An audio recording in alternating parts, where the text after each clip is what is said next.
સાણંદની કે જ્યાં ફાયરિંગનો બનાવ બન્યો। જે પ્રમાણે સમાચાર સાણંદથી પ્રાપ્ત થઈ રહ્યા છે, અમદાવાદના સાણંદમાં જીઆઈડીસી ગેટ પાસે ફાયરિંગ થયું।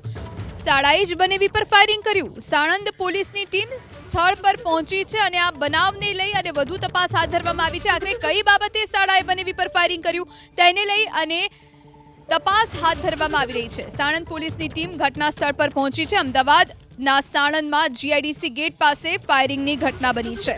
શાળાએ બનેવી પર ફાયરિંગ કર્યું હોવાની જાણકારી પ્રાપ્ત થઈ રહી છે। આખરે કયું કારણ રહ્યું અને શાળા પાસે જે રિવોલ્વર હતી તે લાયસન્સ વાળી હતી કે કેમ, શા માટે ફાયરિંગ કર્યું તેને લઈ અને હવે તપાસ હાથ ધરવામાં આવી રહી છે। આ વિશે વધુ જાણકારી મેળવીશું સંવાદદાતા અર્પિત દરજી ફોન લાઈન પર। અર્પિત, શું વધુ જાણકારી?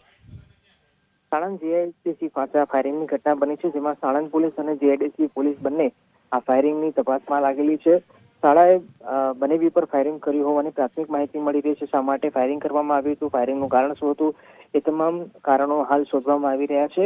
ઇજાગ્રસ્ત જે વ્યક્તિ થયો છે એ વ્યક્તિને હાલ સારવાર માટે હોસ્પિટલ ખસેડવામાં આવે છે। સાથે સાથે આસપાસના અન્ય પોલીસ સ્ટેશનની પણ મદદ લેવામાં આવી છે। અમદાવાદ ગ્રામ્ય પોલીસ આ મામલે સતર્ક બની છે અને ડીવાયએસપી કક્ષાના અધિકારીઓ પણ આ આખી ઘટના પર નજર બનાવીને રાખી રહ્યા છે અને જે ફાયરિંગ કરવામાં આવ્યું હતું એ ફાયરિંગ શા કારણે થયું હતું અને અલગ અલગ પાસાઓ, અલગ અલગ એંગલથી આ ફાયરિંગની ઘટના લઈને હાલ તપાસ ચાલી રહી છે।